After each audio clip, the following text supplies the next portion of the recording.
There is this feeling, and I feel it too, and I can see it. There is a real deep yearning right now for a spiritual awakening by people. That it's not about the stuff, it's not about our land. Really deep down, it's the American ideas laid out by our founders in the Declaration of Independence and the Constitution. That we are all created equal.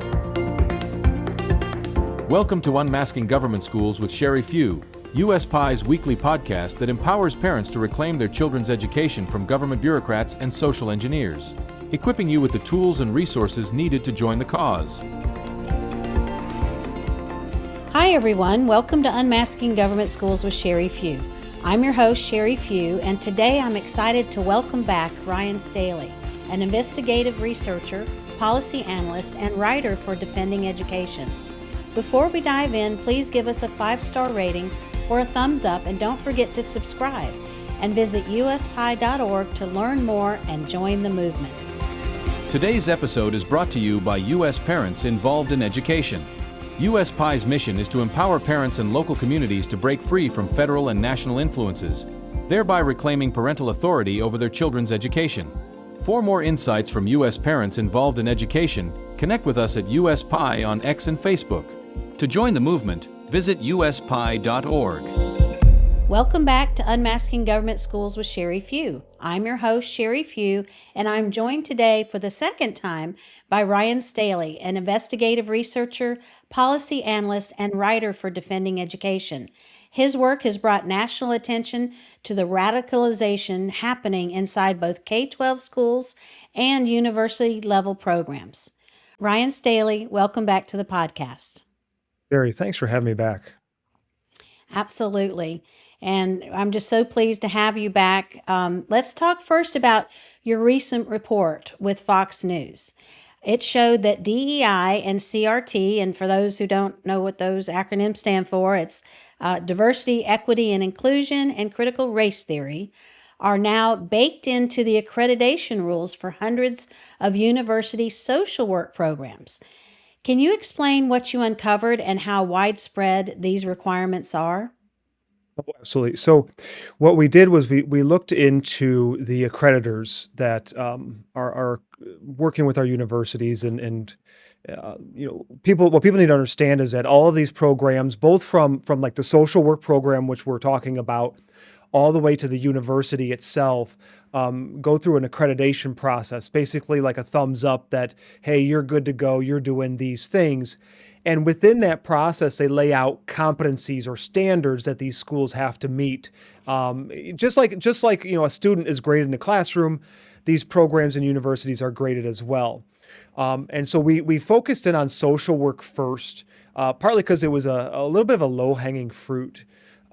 In terms of right away, it just 8 of the 9 competencies coming from the accreditor say that they have to build in anti-racism and DEI into the things that they do with their students, both baccalaureate, master's programs, and also doctorate. But we didn't dig into the doctorate side of it. We just stayed on the baccalaureate and the master's. And so what we did was that we started looking at the individual programs themselves, and we found that current handbooks, so this year's academic handbook or field manual, if they're going out and doing practicum stuff, incorporated still these anti-racism and DEI competencies, despite the executive order coming out of the Trump administration, out of DC, and a lot of those type of pieces. They were still moving forward with this ideology. And so we wanted to bring awareness to people, both in Washington and also down to the parent level, that if they have their own children or they themselves are thinking about going into these programs, they need to understand that the anti-racism stuff and DEI stuff is very, very well built into it.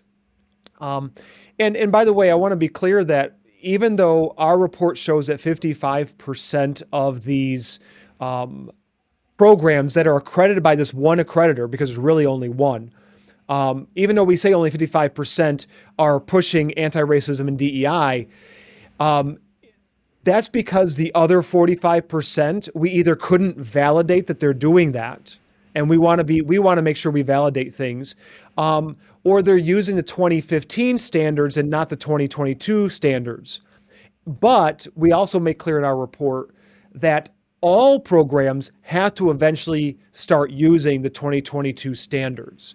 So if at some point it would technically be 100% of these programs are pushing this throughout.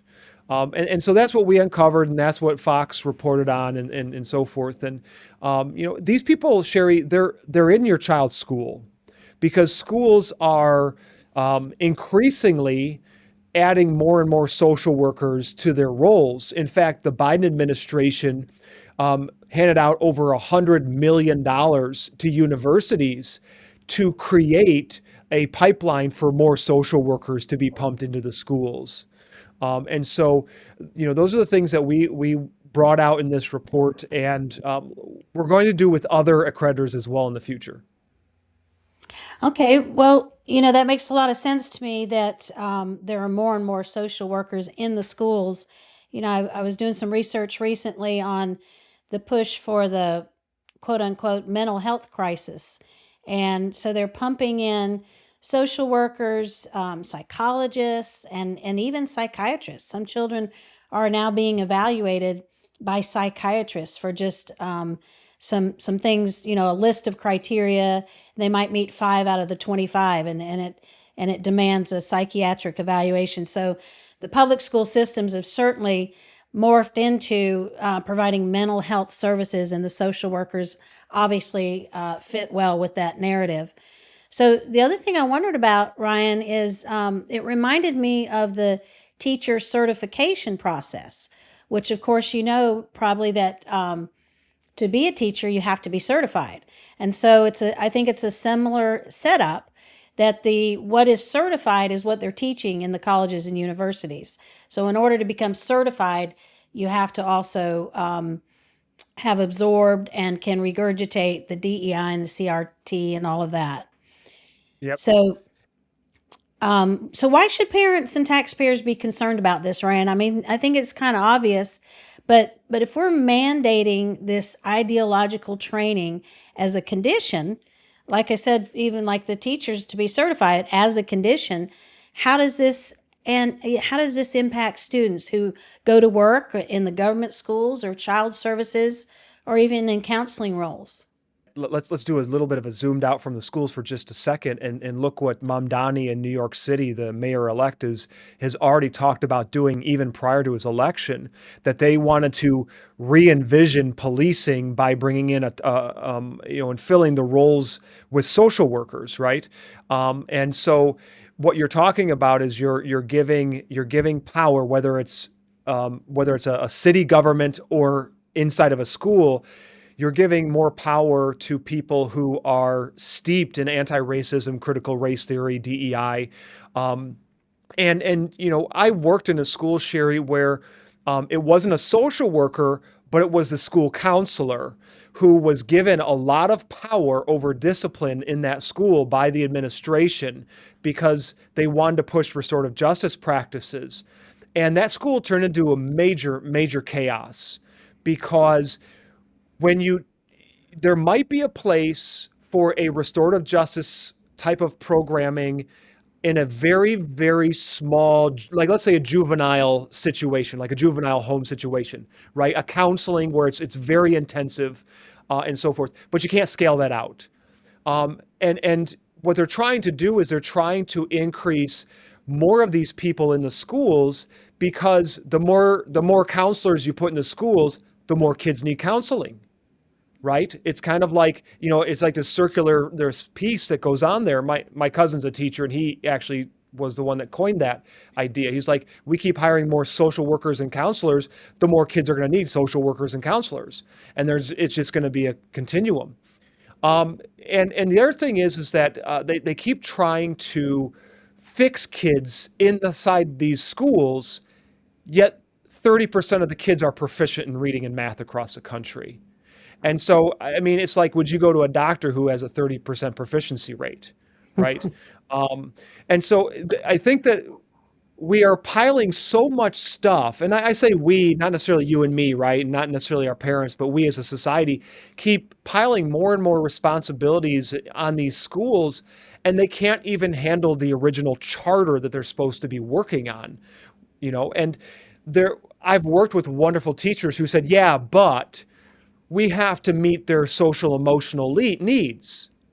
And I actually totally believe in the absolute opposite, that if you want to build up the kids' self-confidence, not their self-esteem, but their self-confidence, you have to get them to develop skills and competencies and master the basics. These kids are not stupid, Sherry. You know that. They're not stupid. They know if they can't read, they know if they can't do math. And that's why they then have self esteem issues, if you want to use that term, or they have behavioral disorders, right? Because I can't read. So what else am I going to do in class? Well, I'm going to screw off, right? Or I'm going to throw stuff at people. And so the solution here, I think, is absolutely backwards. Um, if I can, I want to pull back just a second though and say this. I've also worked in schools, very low income urban schools with very needy kids. And I've worked with a very, very awesome social worker who was doing great things with the young students. So there, we could probably find some disagreement here, but once in a while there are some of those individuals who are doing really good work. I still say that should they be in schools, right? I'm going to question that. Should these people be in schools? Because they keep adding more and more of these individuals, and yet things are getting worse. And I don't know about you. I mean, I'm a pattern guy, and those patterns don't seem to sync up, right? It's kind of like the old communist trope. Well, it just hasn't been done right yet. At what point has it been done right? And so I think right now I would prefer to see that we're tackling these mental health issues on a footing of, how about we focus the schools in on teaching reading and math and the other science and the other core competencies that they need in order to be successful. Well, I couldn't agree more. And for our viewers and listeners, um, why don't you explain just briefly what restorative justice is? My understanding is it's an alternative to discipline. So can give us just a little definition of that? I think, yeah, there's a lot of variation here. If you want to zoom out a little bit, so that your audience is fairly informed, and we have some resources on our website at defendinged.org on this. Restorative practices, and it's kind of like an umbrella. Okay, and restorative practices includes social emotional learning, PBIS, which is positive behavioral intervention support, and a variety of other things that you and I might be like, well, my grandmother, when she was a first grade teacher, Sherry, she did PBIS. She would do like little rewards for kids doing the things they're supposed to be doing, right? But restorative justice is this idea. It's basically a therapy, and they try to therapy the kids out of discipline problems. And that might work for like I said, a very small handful of kids if they're in a very tight, um, consistent situation, right? A juvenile home where there's 10 kids under the care of a number of adults, and they sit there and they talk through their behaviors and they talk through their emotions. We might do this at church, right? With your church group to some extent. Marriage counseling can be a form of, I guess, a restorative justice. Do we want our schools doing marriage counseling, if you will, right? I mean, the same people that can't get, they can't even educate the kids proficiently, and yet they're doing a form of marriage counseling. And it doesn't work. I've seen it firsthand. Because when you have one school counselor trying to administer to 300 students, and Sherry, there was no other discipline program in place, that if I had an issue in my classroom, my only remediation was to, besides a few things I could do to, as good classroom management, was go see the counselor. And the kid would go have a chat with the counselor and then come back and go back to the same behaviors. Right. And So what they're trying to do is they're trying to eliminate the idea behind restorative justice is to eliminate suspensions because we're giving too many minority kids suspensions, which I don't always disagree with, by the way, Sherry. Um, but their solutions are not working, and so teachers to defend teachers are getting very, very upset with this because their classrooms are out of control, but they have no other system in place and they don't know what to do. Right. And that's the problem. And to me, just like with the quote unquote, again, mental health crisis, that we hear so much about and so much money is going into the schools for this. In my opinion, the mental health crisis was created by what it is they're teaching children. And they have been teaching for several years now. They're teaching them to hate themselves, one another, to hate our country. What they call anti-racism is actually racism. And so they're teaching them all of this instead of how to read, write, and do math. And it's created a problem, obviously. And now they want to be the solution to the problem, which is just so unbelievable. And it's the same way with discipline, as far as I'm concerned. They quit disciplining children in government schools and tried to replace it with this soft pedaled discipline. And like you said, I'm sure in some cases it could be effective. But there need to be consequences. I mean, we know this, that there have to be consequences for bad behavior or the behavior continues. And yes, teachers are besides themselves from the surveys I'm reading with the lack of behavior control in the classroom. So it is a vicious cycle, as your cousin has suggested on the other topic here as well. They create the problem and then they want to be the solution, and none of it's working. And I want to add one other thing because I know that at some point bring in the teachers unions because why not? What people don't understand also is that the teachers unions oftentimes will benefit from the increase in I'd have to do my homework with social work. I didn't really look at that specifically, but I know school counselors. They fall under the teachers unions as well. And I want to tangent just slightly for a second with the school-based health centers piece, which plays a role in all of this. And the AFT has nurses unions. So you start increasing these people inside the schools and you start increasing the teachers unions collecting, getting more people on the dole, right? On their funneling money into their coffers.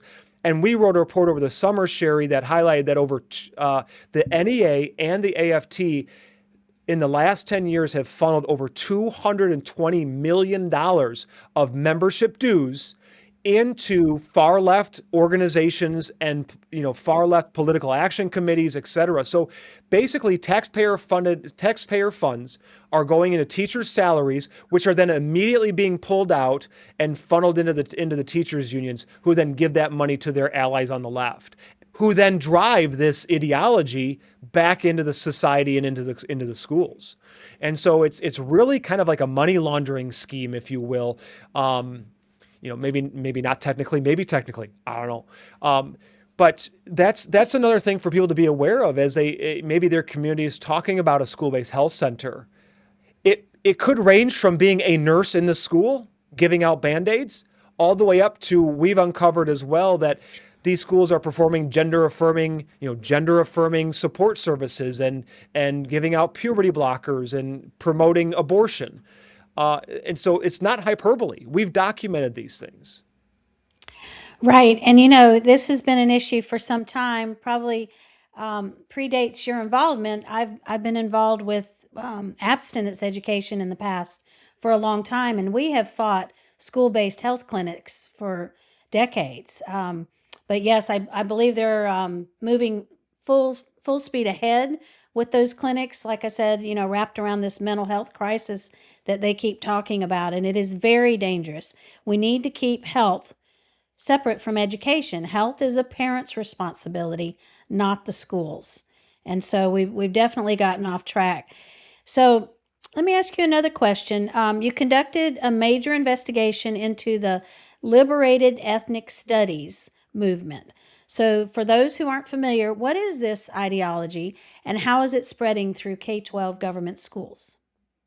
If you'll indulge me for a minute, especially with the season of Christmas here, we that actually is related to what you said a little bit ago about the mental health crisis and what they're teaching the kids in schools and so forth. Because I want to use this analogy of the Grinch. I know it's one of my favorites, and as in the last couple of years, I've done more research. And I used to read this to my students in the classroom, and I'm talking like high school students. And you'd be surprised how many high school students with a picture book will sit and pay attention, just like the young kids. But I call it the Grinching of our American education system because when you read the Grinch, and by the way, I have a point to this, and it relates exactly to liberate ethnic studies, believe it or not. And so I encourage people when they read this book, or to go back and watch the cartoon even. The Grinch is sitting up in his cave and he's staring down on the Who, and what is he filled with? Bitterness, right? And what is bitterness? Defined as smoldering resentment. Right? We saw that with Cain and Abel. We saw that with Joseph and his Technicolor Dreamcoat with his brothers, right? They were resentful of him. They were bitter of him, Cain of Abel. And it's the same thing with the Grinch. The Grinch is resentful. He's bitter towards the Who, and he believes, he conjures up this idea in his head over 50 years that the reason that they're happy and he's not is because they have material goods. And so what's his solution, right? His solution is to go down there, to pretend something he's not in order to get into their household, steal their stuff, and then he'll dump it off the mountainside, and then they're going to come out and they're going to be boo-hoo, right? They're going to be really upset. And the story, as the story goes, right, he figures out right before he dumps everything off the cliff that that it's not about things. It's about God. It's about, we could say Western culture if you're not a Christian, and so forth. It's deeper. It's more spiritual than just things. And that changes his heart, right? Well, what's happening with our education system is they are quite literally teaching the kids to be the Grinch pre-heart. And they're actually going further than that, and they're training them to be the Grinch, to go down, to steal goods, and to then execute by dumping it off the summit of the mountain. And because, maybe a little bit rightfully so, and this would be an entirely different conversation, they see that we are all about material things and the West is about whiteness, which we had a report come out on that recently that blew up in the media about this idea of Western culture and capitalism is bad and all this other stuff because we're a bunch of ogres that just want gold. And maybe there's a part of that that's correct, that we need to self-correct, right? That we need to fix ourselves. But ethnic studies is very much that. What they're doing with the students is they're teaching them this idea of what's called critical consciousness, that everything they view in society is oppressive because Western culture is oppressive.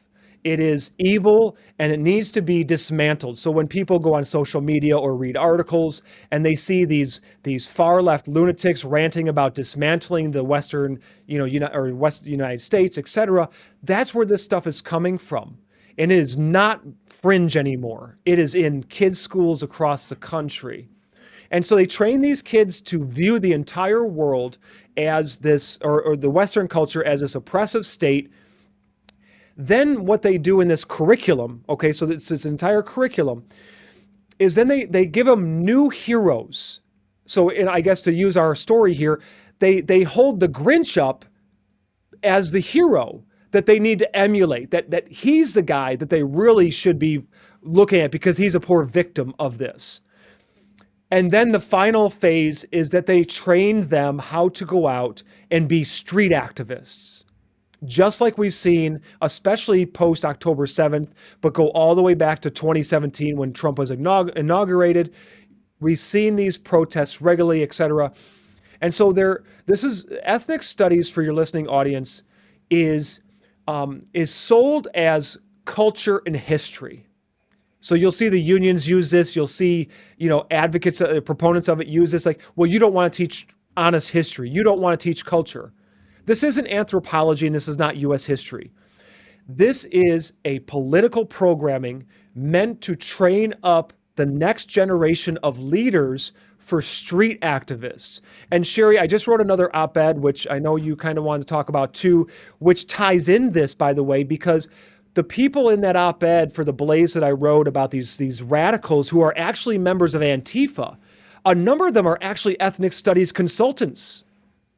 And they're not only in the classrooms, they're not only training the teachers to teach this stuff, they are quite literally on the streets protesting against ICE, protesting for Palestine and pro-Hamas policies and ceasefires and all that other garbage. And they're also embedded inside of the teachers' unions. And so what I actually coined this term this morning, not that it's probably necessarily original, but it's the revolutionary industrial complex. And the education system is a big piece of this going forward. Yes, you're absolutely right. That is, I love the way you tied that to, the issues with mental health. And it reminds me also of about 3 or 4 years ago in the town where I live, the school district here locally, the superintendent went to a local Republican Party meeting. This is back when critical race theory was a big concern for a lot of parents, shortly after COVID lockdowns. And he came there to assure the parents that critical race theory was not happening in their schools. And they mentioned culturally relevant pedagogy, which I knew was the same thing.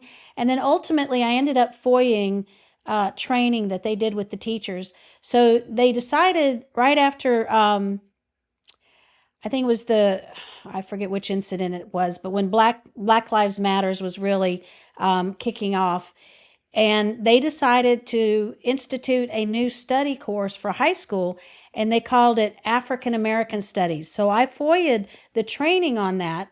And of course, it was a critical race theory activist from our local university that was training the teachers. And the documents that I did receive were full of terms that related to social justice.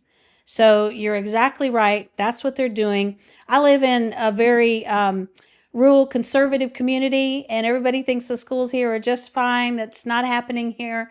But you're right, it's happening in every classroom, in every government school classroom in the country. So I appreciate you explaining that to our audience. Yeah. And I'll say this for your listening audience as well, because I know you know this stuff, but any school that pushes equity is the underlying philosophy is critical race theory, because what equity says is that there's this disparities and it's because the system is racist and white supremacy. Well, that is critical race theory. Critical race theory is the idea that the United States was and the system was based off of white supremacy and whiteness. And I know people want to often associate whiteness with anti-white. It can be, but whiteness really is anti-Western culture, and they paint it as white, which I find humorous, because what's their alternative? Their alternative is communism. And where does communism come from? Well, Karl Marx. Well, he wasn't like some guy from deep Africa, right? And so, but this stuff very much, we've documented this on our website, so I encourage your audience to go there and look it up. But ethnic studies, by the way, critical race theory is in schools, number one. I don't care what people like Jasmine Crockett say, because I think she's all performative anyway. But critical race theory is in schools, both implicitly and explicitly, and it very much is a core principle of ethnic studies. Because without it, then ethnic studies would just honestly be culture and history. But they need critical race theory in there because they are driving these kids insane. They literally are driving them insane by getting them to focus on how bad everything is around them. And Sherry, they're doing this to 5-year-olds and 4-year-olds. Mm-hmm. We have a model lesson plan that we've documented from the consultant, who is also a street activist, okay? And she was and might still be a teacher within the California system. And she has a model lesson plan that she promotes where they train preschool to second graders on, quote, what is normal. So this is injecting queer theory into this as well, by the way, right? Because it challenges Right. normalcy. And Right. they train these little children inside the classroom to call out any of their classmates when their classmates are doing something normal. Well, so they're encouraging bullying is what they're doing. And they're driving these kids insane because what are these kids going to do when they go home and they're told by people they trust at school that them being a boy is not normal, that actually maybe they're a girl. And maybe and so it's like these are the same kids, Sherry, that right now believe that the elf on the shelf in their kitchen is real. So you tell them that they're not a girl, but they're actually a boy, they're going to believe you. Well, I love the way you phrased that. You said we're driving them insane, which makes the point I made earlier that they've created the mental health crisis. Yes, these things that they're teaching young children is caused the mental health crisis. So we're going to continue this discussion, but we need to take a short break. And when we come back, I'd like to discuss a real example of harmful ideologies in America's government schools. Don't go away. I'll be back with my interview with Rhyen Staley right after this. U.S. Parents Involved in Education welcomes the growing enthusiasm in Congress to follow President Trump's vision of closing the U.S. Department of Education. However, we have serious concerns about some legislation that simply transfers its functions to other federal departments like Health and Human Services. History shows no reason to expect better results from these departments, which are also bureaucratic and distant from local needs. Alabama Congressman Moore's H.R. 2691 bill offers a superior path, moving functions to the states and abolishing federal control rather than simply redistributing it. This legislation is more likely to improve educational outcomes because it puts power back where it belongs, with parents and local communities. For more information and to join our movement, visit uspie.org and connect with us at USPie on Facebook and X. Welcome back to Unmasking Government Schools with Sherry Few. I'm your host, Sherry Few, and with me today is Rhyen Staley, an investigative researcher and policy analyst at Defending Education. Rhyen, a particularly disturbing example comes from Minneapolis Public Schools Ethnic Studies course. So what did your investigation reveal about the curriculum being pushed there? Yeah, that was a doozy. There's one example of a lot of examples, sometimes hidden, so we don't always know what these teachers are talking about inside the classroom, right? I guess let me start there real quick to as a warning that just because something's not on paper doesn't mean it's not, doesn't mean it's absent from the classroom. And so you also have to look at who these people are and what they're doing. Behind the scenes. But what we found was with Minneapolis was that they, at first, by the way, I got the Freedom of Information Act back, and I thought it was a curriculum for the entire district. And it was very poorly put together. Like, Sherry, you've looked at curriculum maps and you've looked at, lesson plans and so forth. And usually they're very structured, et cetera. And I got this one back and I thought it was one course, but it wasn't. It was many courses throughout their entire school district. And one of them was talking about how, capitalism and Western ideologies is, and I forget the word off the top of my head, but it was oppressive, right? And it was destructive.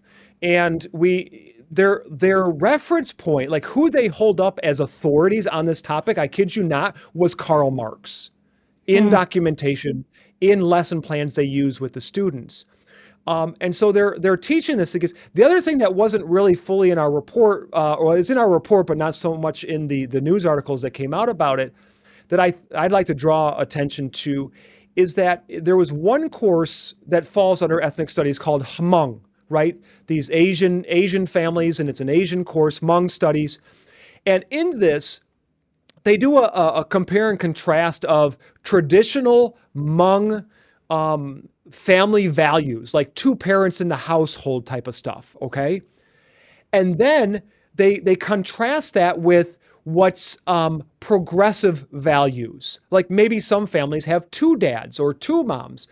By the way, that's the mild part of this. What really bothered me about that was that they're bringing. Let's say that they're immigrants that come to this country and they come through properly and lawfully, etc.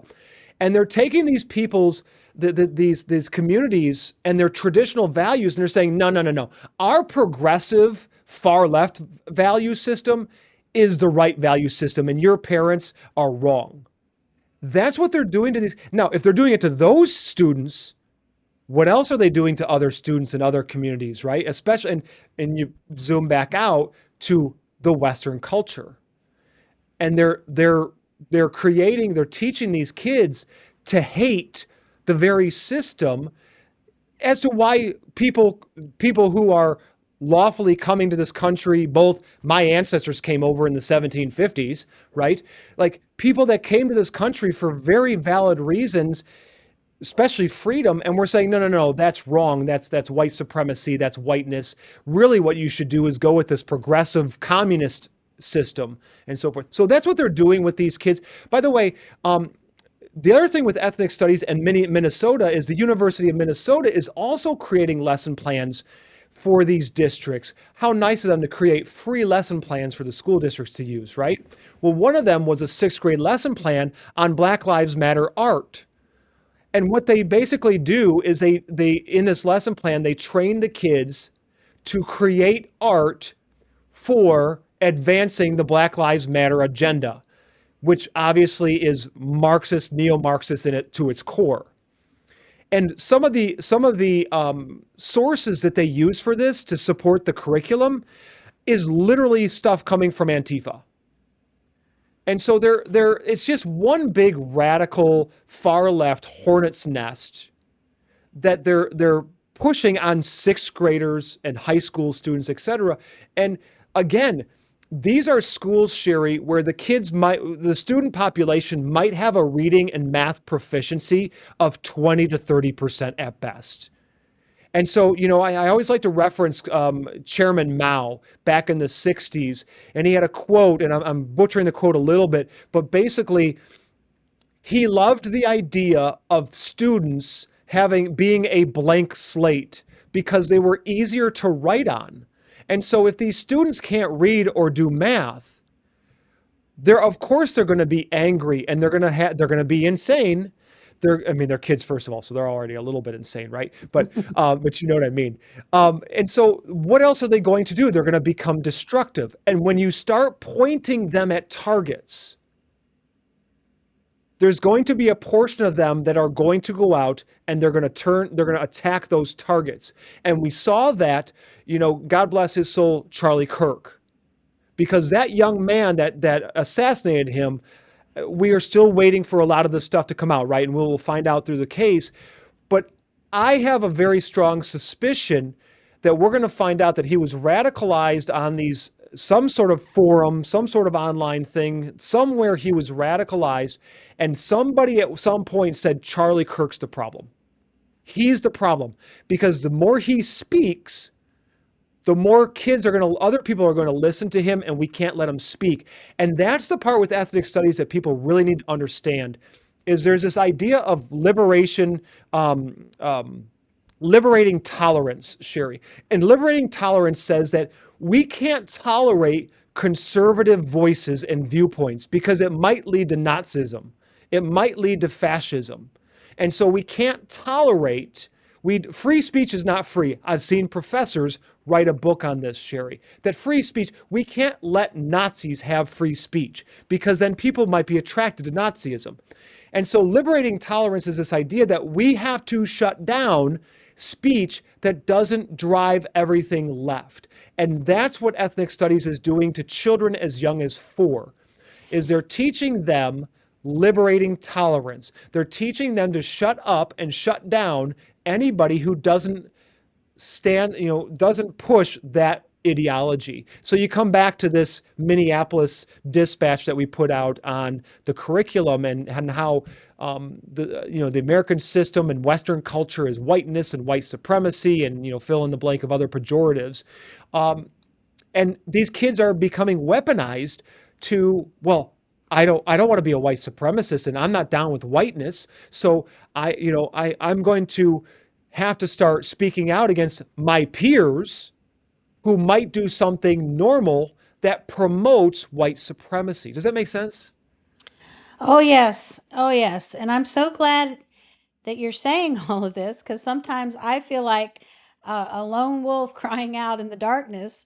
You've described things that I talk to people about all the time, and one of the things I like to say is that our organization is about protecting children and our country's freedom, because what you've just described is an intentional agenda to brainwash children against our form of government, our capitalism, what made this country great, our freedom of speech, you even just mentioned, turning it on its head. So it's just such a refreshing conversation for me not to be the one pointing Yeah. to this. And you speak with such authority. So I really appreciate that, Ryan. So let's move on to another topic, your recent op ed with The Blaze, which you alluded to earlier. You describe a radical pipeline intentionally producing activist teachers. So, what role do universities, the accrediting bodies, and Mhm. activist organizations play in shaping teachers before they even enter the classroom? Yeah, what we found was, so let's start with the op-ed first. We'll go there. I use a couple examples of literally Antifa types, and one of the women is still a middle school teacher in California, who got arrested in 2017 for doing what. Okay, so I just talked about liberating tolerance, right? So your audience can we can add an example here. She went to Berkeley to shut down a conservative speaker on campus. And that's why you see what happened a few weeks ago at Berkeley or whatever. Yeah, a few weeks ago at Berkeley, where Antifa was trying to shut down a Turning Point USA event, right? And they're shutting it down. That's liberating tolerance right there. We can't let these people speak on campus. We cannot let them speak because they're going to promote fascism, and we're anti-fascist. Well, the same woman, by the way, in 2017 that was arrested was there, and the same group was behind that. So the same group, By Any Means Necessary, was the same group that was involved in those both of those situations. Well, she's a middle school teacher. In 2018, the AFT came to her defense because our friends at Judicial Watch filed a Freedom of Information Act for her emails. And the AFT came out and said, no, no, no, you can't give out emails, which, by the way, is a violation of the federal law. All of her emails are, unless they have student data, which then should be redacted, right, because of FERPA and other federal laws. But besides those small pieces, all of her stuff is FOIAable. And so Judicial Watch files this thing, the AFT comes to her defense, et cetera, et cetera. Fast forward to now, and her group is not only involved with the Berkeley stuff, but there's another chapter of that same group heavily involved in the Oakland Education Association, so the Teachers Union of Oakland of California. And there's an article from March that I highlight where a teacher who's an open member of this Antifa adjacent group was helping the students lead a protest on the street against ICE, right? And so that's what these people are doing. Those are examples of teachers in the schools helping the students, or really leading the students Right. in these political protests. Sherry, we saw that in North Carolina recently, right? At a school where we saw students doing a walkout for anti-ICE measures and so forth.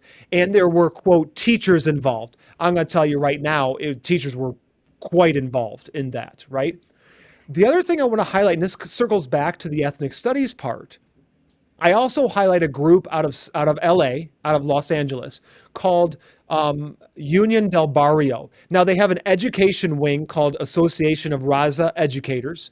If your audience might be familiar with La Raza, which means the race, and that's a group that they changed their name recently, the master group. But really, what it is it's a no borders national socialist, but not the Nazi kind movement. And they're trying to take over the Teachers Union of LA. And Union del Barrio is a street activist group that is out there doing pro-Palestine, anti-ICE stuff. They're tracking down where ICE agents are staying at hotels and their homes and so forth. So that's the people who are trying to take over the unions, are teaching inside of our schools. And by the way, that's just California. Also, a gentleman running for the state superintendent of California is an open organizer for the Party of Socialism and Liberation, another group that has been very active in running a lot of these pro-Palestine and anti-Israel protests since 23. And they're also allegedly funded through various actors by the CCP. So if it's true, that means that we have the Communist Party of China funding these people who are then becoming activists and then getting the kids out on the street, right? And then to answer your question with the university part of it, some of these people are actually professors in the universities. And so that plays a role, whether it's education, whether it's ethnic studies, by the way, that you talked about certification earlier. And that's another thing. They're trying to make it so that people who are certified to teach ethnic studies have to go through their programming. Well, what's their programming? Well, they're the professors of ethnic studies in the universities. So they control all of this ecosystem, right? And then they have expert status. So somebody like me questions them, well, you can't question the experts. And we see that, Sherry, we see that playing out right now at the Supreme Court, this whole idea of expert status, because President Trump fired somebody and they're saying, no, you can't fire them because they're experts and we must rely upon the experts because they're the experts. Well, that's a fourth branch of the government. And that's not in the Constitution. And that's what these people are doing, is they're also trying to be that fourth branch of the government. You know, very Woodrow Wilson progressive bureaucrats. And that we have to go back to them and we have to submit to them because they're the intelligentsia. They're the experts. And that's a lot. That's why, again, I'm actually formulating another op-ed in my head the last couple of days, and that's when the revolutionary industrial complex popped in my head. So if you see that again, hopefully I can get that trending a little bit, right? But I hope that kind of paints the picture, right, of this like entire ecosystem of stuff, and it seems overwhelming, right? It really does. But that's why we pick this thing apart one piece at a time. Well, and it is overwhelming, and it is why we published a report recently titled "Are Government Schools Redeemable?" And we answer with a resounding no, because of all of these pieces. It's convoluted, it's protected, and it really just needs to be scrapped. The whole system, the government should not be involved in education. We should have learned by now that's never going to work in this country. So I have one other question, and then we're going to have to take a short break before we close with two questions that I ask all my guests. So the last question is, from your vantage point as an investigator, how connected are the issues of DEI in universities, activist teacher training, and the radical K-12 curriculum? How connected are those things? Yeah, there's a pretty good through line there. You talked at the state level about teacher certification, for example. Well, who controls that, right? Well, a lot of times it's coming from these nonprofit accreditors, right? And then, well, who's involved with the accreditors? Well, a lot of times it's the same professors who are then developing the curriculum, this DEI curriculum inside the schools, whether it's K-12 or the universities. You have, K-12 curriculum. I mentioned before with the University of Minnesota, where they took the state or the school district, they took humanities funding from the state level grant funding, and they gave it to the university, and then the university creates these free lessons. And so the teachers, the districts can't afford to purchase curriculum, let's say. So they take the free lessons.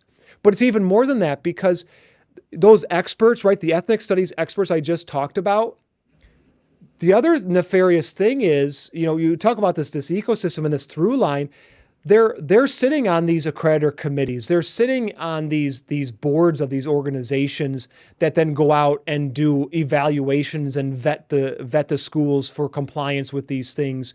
The social work stuff we talked about, where it's built into the competencies. And we have examples in our report that show that the teachers or these students are being evaluated via rubric on their adherence. In fact, Sherry, we have examples of how to even get into the programs through admissions, and they have to write essays on their commitment to anti-racism and DEI, right? And so they're even purging students. And then we have an older report from 24 on K-12 districts and their hiring preferences based on adherence to DEI and anti-racism. And we have a report. Your audience remembers the situation in Iowa, in Des Moines, Iowa, with the Ian Roberts case. And we had actually published a report months before that highlighting that tons of districts, over 20 some districts in Iowa, have affirmative action reports that prioritize DEI in the hiring process, et cetera. And so it's not just what the teachers are being taught in the university. It's the accreditors that are controlling what's being taught at the university level. Then those same professors are seen as experts by the K-12 people. They're doing lectures, conferences, they're creating curriculum that then that the teachers adopt, right? It's in the state standards a lot of places. A word of warning for your listening audience: Iowa is working on social studies standards this year, and that we've got our eyeballs on that part as well, because that's how they do it. They build this stuff into the state standards, right? And then these experts come in and they say, well, we're the experts and you have to do what we have to say. And then on top of that, the publishing companies, they also look to the experts for, let's say, ethnic studies. And, well, who are the experts? Well, it's the radical far left people.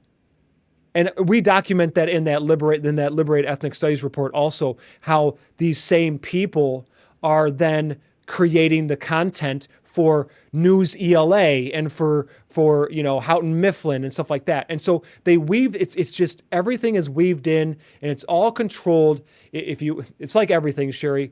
It's all controlled by the same handful of people or same handful of organizations, and they do a lot of gatekeeping. And so, does that answer your question, really? I mean, does it kind of at least get to the Yes. meat of it? Oh, yes, absolutely. And I think it's obvious for you and I and those who do the research, but I'm just so glad that we're able to expose it to our audience today. And I'm so glad that more and more are starting to understand that this is what's happening, that's evil and harming children and threatening our freedom in this country. So I need to take another short break. And when we come back, I'll ask you the two questions I ask all my guests before closing the show. Don't go away. I'll be back with my interview with Rhyen Staley right after this. The federal government often uses its funding power to pressure states and schools to comply with its demands. Over the years, both political parties have used this leverage, and in education, the results have been disappointing at best. Recent media reports about Title IX violations highlight ongoing problems where the threat of withholding federal money is used as a stick to enforce federal policies. USPI believes these issues should be handled through the legal system, not through coercive funding tactics. Ultimately, all federal funding for education should end, and control should be fully returned to parents and local communities. Justice for students can and should be pursued, respecting constitutional limits and parental rights. This approach preserves fairness and due process rather than imposing a federal mandate backed by threats. For more information and to join our movement, visit uspie.org and connect with us at USPie on Facebook and X. Welcome back to Unmasking Government Schools with Sherry Few. I'm your host, Sherry Few, and with me today is Defending Education's Rhyen Staley. Rhyen, we close our show with two important questions. What concerns you most about what's happening in education today, and what gives you hope? I'd say one of the things that is concerning me still is so many people are tuning out. Parents especially. There are a lot of people that still are not aware of what's going on, And because of the kind of a chaos that's going on everywhere, they're really starting to tune out even more. They don't want to read the news. Every day is terrible. And so the lack of engagement, and also the lack of really truly deep understanding of our Western culture. There is a spiritual movement. Let me transition to that. So though that's where I'm really, I have really concerns. But what gives me hope is the transition, which is yet there is this feeling, and I feel it too, and I can see it. And this Charlie Kirk, I think, really hit on this. There is a yearning for spiritual right now. There is a real deep feeling. People, maybe they don't recognize it as spiritual yet, but there is a real yearning right now for a spiritual awakening by people. And I think it's happening. It happened a little, like it's almost like we had a blip with the Charlie Kirk assassination afterwards. I am so excited and proud. Another thing that gives me hope is the young people and how they reacted to that. They didn't burn cities down. We didn't see fires. We didn't see cities destroyed. We saw hope. We saw prayer vigils. We saw love. We saw people of all walks of life come together, even though we did see a lot of nasty. And so I really think that if we can pick up the mantle that Charlie Kirk was starting to kind of get at, and we can really work with our young people to not only help them with their spirituality, but also to reinvigorate the Western culture and the American dream and the American idea, which is not a thing or a place. I mean, it is. But what I'm getting at is it's deeper than that. It's an idea that let's circle way back around to the Grinch, because the way the Who reacted to the Grinch should be our goal right now. That it's not about the stuff. It's not about our land. Those things have value, but really deep down, it's the American ideas laid out by our founders in the Declaration of Independence and the Constitution, right?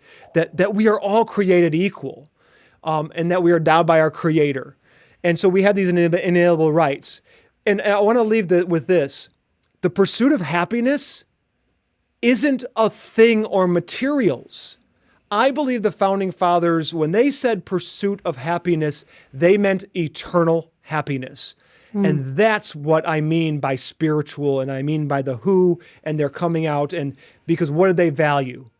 They valued God, in my opinion. They valued things higher, much higher in a metaphysical plane. Amen. That was very well said. That gives me hope as well. So thanks again, Rhyen, for being on the show. You're doing such great work over there at Defending Education. We even had another one of your colleagues on a few weeks ago, and we'd love to have you back on again in the future. I'd love for you just to be a regular guest, a few times a year. So we'll be back in touch, and keep up the good work. Yes, ma'am. Thank you so much. And to our listeners, if you found today's discussion eye-opening, please share this episode with a friend, give us a 5-star rating, and subscribe to stay informed. You can connect with us on Facebook and X at USPI, and visit uspie.org to join the movement. Until next time, I'm Sherry Few. Thank you for your support of USPI and our efforts to unmask government schools. U.S. Parents Involved in Education is a nonprofit coalition dedicated to restoring local control of education and parental authority. By empowering parents to reclaim responsibility for their children's learning and encouraging states to move away from federal influence, USPI seeks to create a culture where parents are the primary decision makers in education and schools support families without the burden of federal mandates. If you want to start a state or regional USPI chapter in your area, please visit uspie.org and complete the brief questionnaire in the chapters section.